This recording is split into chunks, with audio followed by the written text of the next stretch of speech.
সুনামগঞ্জের রক্তি নদী থেকে ১.৫ কোটি টাকার ভারতীয় পণ্য জব্দ। সুনামগঞ্জ থেকে আমির হোসেনের প্রতিবেদন। সুনামগঞ্জের রক্তি নদী থেকে একটি স্টিল বডি নৌকায় ভর্তি ১.৫ কোটি টাকা বেশি ভারতীয় বিভিন্ন পণ্য জব্দ করেছে বিজিবির। গত শনিবার ১৯ জুলাই ভোররাতে জেলার রক্তি নদীর নেয়ামতপুর ব্রিজ সংলগ্ন এলাকা থেকে সেনাবাহিনী এবং বিজিবির জব্দ করে।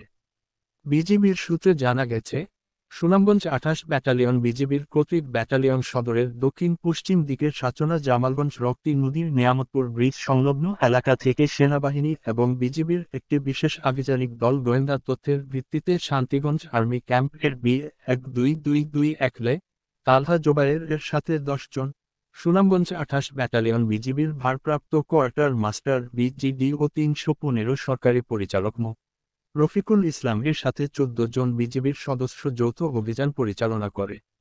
এ সময় মালিকবিহীন একটি স্টিল বডি নৌকাসহ ১২,৩২৩ কেজি ভারতীয় fuchka, ১৬৯ piece ceramic cup, ২৫৬ piece ceramic পিরিচ, ৪৬৮ পিস কাচের গ্লাস, ২,১০,০০০ পিস জিলেট ব্লেড এবং ৬০০ কেজি বাসমতি চাল আটক করে, যার সর্বমোট আনুমানিক সিজার মূল্য -১,৫৫,৫৫,৬০০ টাকা। এর ব্যাপারে সুনামগঞ্জ ২৮ বিজিবির অধিনায়ক লেফটেন্যান্ট KM জাকারিয়া কাদের TSC জানিয়েছেন, ঊর্ধ্বতন সদর দপ্তরের নির্দেশনা অনুযায়ী সীমান্তের নিরাপত্তা রক্ষা, চোরাচালান প্রতিরোধে বিজিবির আভিযানিক কার্যক্রম ও গোয়েন্দা তৎপরতা অব্যাহত রয়েছে।